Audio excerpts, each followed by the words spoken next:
اس آیت مقدسہ کی تلاوت کے بعد پتہ چلا کہ منافقین پہلے لوگوں میں بھی پائے جاتے تھے، منافقین رسول اللہ صلی اللہ علیہ وآلہ وسلم کے زمانے میں بھی پائے جاتے تھے، اور یہ منافقین ہر دور میں، ہر طبقہ میں، ہر جماعت میں اور ہر معاشرے کا حصہ ہوتے ہیں۔ اللہ وحدہ لا شریک کافر اور مشرک کو ایک ہی نگاہ سے دیکھتا ہے۔ یہ ایک الگ بات ہے کہ ہمارے دین کو، ہمارے معاشرے کو، ہمارے اسلام کو اور ہماری تاریخ میں آپ جا کر دیکھ لیں، یہ ثابت کرتی ہے کہ ہمیں اتنا نقصان کافر نے نہیں پہنچایا جتنا نقصان ہمیں منافق نے پہنچایا ہے۔ اللہ وحدہ لا شریک منافقین کے لیے بھی اتنا ہی سخت ہے جتنا کافروں کے لیے۔ قرآن کریم کا بنظر غور اگر آپ مطالعہ فرمائیں تو آپ کو یہ حقیقت بالکل واضح ہوتی جائے گی۔ سورۃ البقرہ ہے اور آیت کا نمبر 6 ہے، اس میں کافروں کا ذکر ہے۔ فرمایا ان الذین کفروا سواء علیہم اانذرتہم ام لم تنذرہم لا یؤمنون۔ فرمایا بے شک ایسے لوگ جنہوں نے کفر اختیار کیا ان کے لیے محبوب برابر ہے، جو ہو ہی کافر گئے ان کے لیے برابر ہے کہ آپ انہیں میرا ڈر سنائیں نہ سنائیں، یہ کبھی ایمان نہیں لائیں گے۔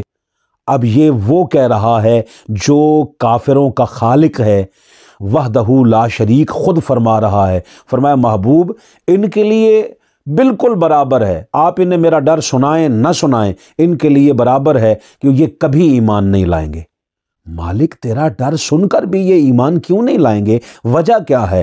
فرمایا ختم اللہ علی قلوبہم وعلی سمعہم وعلی ابصارہم غشاوۃ ولہم عذاب عظیم۔ اللہ نے مہریں لگا دی ہیں ان کے دلوں پر، ان کی سماعتوں پر، اور ان کی آنکھوں پہ پردہ پڑ چکا ہے، اور ان کے لیے بڑا دردناک عذاب ہے، بڑا عذاب ہے ان کے لیے۔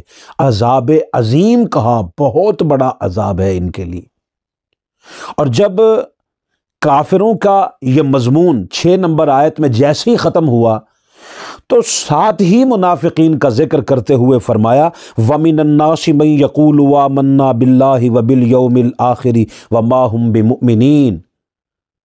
فرمایا کچھ لوگ ایسے بھی ہیں جو کہہ تو دیتے ہیں کہ ہم ایمان لائے۔ یہاں پہ بہت قابل غور بات ہے، صرف کلمہ پڑھ لینا کافی نہیں ہے۔ جب رسول اللہ صلی اللہ علیہ وآلہ وسلم کی ذات اقدس، جب خود حضور کی ذات موجود تھی، آپ موجود تھے، بنفس نفیس موجود تھے، حضور کا سامنا کر کے بھی جب کلمہ کافی نہیں تھا، تو آج کے زمانہ میں لوگ کیا سمجھتے ہیں کہ خالی کلمہ پڑھ لینا کیسے کافی ہوگا؟ خالی کلمہ پڑھ لینے سے نہ دل میں اسلام آتا ہے نہ دل میں ایمان آتا ہے، وہ زبان کی حد تک رہتا ہے۔ کلمے کا، اسلام کا، ایمان کا تعلق اپنے دل سے ہے، کیونکہ اللہ اس میں دل کا ذکر فرما رہا ہے۔ کافر کے لیے برابر کیوں ہے؟ کہا یہ ان کے دلوں پر مہریں لگا دی ہیں، اور فوراً خیال آتا ہے تو پھر یہ لوگ کیا تھے، ان کا شمار کہاں ہوگا جو رسول اللہ صلی اللہ علیہ وآلہ وسلم کے زمانے میں رہے۔ فوراً وحدہ لا شریک نے، بندوں کا خیال تو نہیں گیا اس طرف، مگر وحدہ لا شریک نے خود فرمایا وَمِنَ النَّاسِ مَن يَقُولُ آمَنَّا بِاللَّهِ وَبِالْيَوْمِ الْآخِرِ وَمَا هُمْ بِمُؤْمِنِينَ۔ کچھ لوگ ایسے بھی ہیں جو کہہ تو دیتے ہیں کہ ہم ایمان لائے اللہ پر اور یوم قیامت پر، حالانکہ وہ صاحبان ایمان نہیں ہیں۔ سید ریاض حسین شاہ صاحب دامت برکاتہم القدسیہ نے جو ترجمہ کیا ہے، فرمایا کچھ لوگ ایسے بھی ہیں جو کہہ تو دیتے ہیں کہ ہم ایمان لائے اللہ پر اور قیامت کے دن پر، حالانکہ وہ ایمان والے ہوتے نہیں۔ یخادعون اللہ والذین آمنوا، یہ دھوکہ دیا چاہتے ہیں اللہ کو اور ایمان والوں کو۔ وما یخدعون الا انفسہم وما یشعرون، جبکہ حال یہ ہوتا ہے کہ وہ دھوکہ نہیں دے رہے ہوتے مگر اپنے آپ کو، اور وہ تو سوچتے ہی نہیں۔ اچھا مالک کافروں کے لیے تو برابر تھا کہ وہ انہیں ڈر سنائیں یا نہ سنائیں، ان کے دلوں پر تو مہر تھی، وہ تو اس لیے۔ منافقوں کا کیا معاملہ ہے؟ فرمایا فی قلوبہم مرض فزادہم اللہ مرضا، فرمایا ان کے دلوں میں مرض ہے اور اس کو اللہ نے اور بڑھا دیا ہے اس بیماری کو۔ وَلَهُمْ عَذَابٌ علیم، ان کے لیے کہا تھا عذاب عظیم، ان کے لیے عذاب عظیم ہے اور ان کے لیے عذاب علیم ہے، ان کے لیے بہت بڑا عذاب ہے، ان کے لیے دردناک عذاب ہے۔ کس وجہ سے؟ بما کانوا یکذبون، کیونکہ وہ جھوٹ بولتے تھے۔ انہوں نے جو رسول کے سامنے اقرار ایمان کیا وہ جھوٹا تھا، یہ دھوکہ دے رہے تھے حضور کو اور حضور کے صحابہ کو اور حضور کی آل کو۔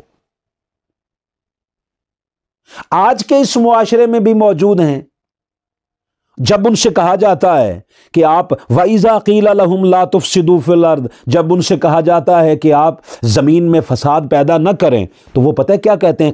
بابا ہم تو اصلاح کرنے والے ہیں۔ اب دو طبقات ہیں، ایک دہشت گرد ہیں، وہ فساد فی الارض کا باعث بنتے ہیں۔ جب ان سے کہا جاتا ہے کہ آپ ایسا کیوں کرتے ہو تو وہ طرح طرح کے بہانے بناتے ہیں، وہ طرح طرح کے دلائل دیتے ہیں اور وہ کہتے ہیں ہم ہی تو اصلاح کرنے والے ہیں، ہم تو معاشرے سے برائیوں کا خاتمہ کر رہے ہیں۔ ایک طبقہ وہ ہے، اور ایک طبقہ فساد فی العقیدہ کا باعث بنا ہے کہ جن عقائد پر سکوت تھا ان کو ٹی ویوں پہ بیان کر کے انہوں نے زباں زدے عام کر کے ہر ایک کو بولنے کا موقع دیا، جس کی وجہ سے ہم آج اس حالت میں پہنچے ہوئے ہیں۔ فرمایا وَإِذَا قِيلَ لَهُمْ آمِنُوا كَمَا آمَنَ النَّاسُ، اور جب ان سے کہا جاتا ہے کہ ایمان لاؤ جیسے محبت والے ایمان لائے ہیں، قالو، وہ کہتے ہیں انؤمن کما آمن السفہاء، ہم ایسے ایمان لائیں جیسے یہ بے وقوف ایمان لائے ہیں۔ الا انہم ہم السفہاء ولکن لا یعلمون، فرمایا ان کو بتا دو حقیقتاً یہی بے وقوف ہیں، انہیں اس بات کا شعور نہیں ہے۔ یہ بات یاد رکھیے گا دوستان محترم کہ مومن اور منافق میں فرق شعور کا ہوتا ہے۔ مومن باشعور ہوتا ہے، منافق بے شعور ہوتا ہے۔ اور یہ کرتے کیا ہیں؟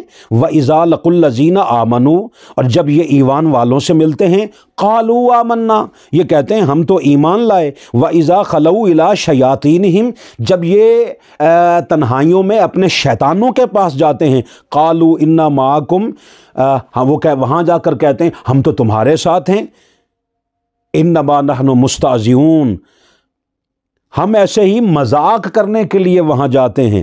فرمایا اللہ یستہزئ بہم ویمدہم فی طغیانہم یعمہون، فرمایا اللہ ان کے اس مذاق کا جواب انہیں ضرور دے دیتا ہے۔ سید ریاض حسین شاہ صاحب نے لکھا ہے اس کا ترجمہ، اللہ بدلہ دیتا ہے ان کے مذاق کا اور ڈھیل دے دیتا ہے، یوں وہ اپنی سرکشی میں بھٹکتے رہتے ہیں۔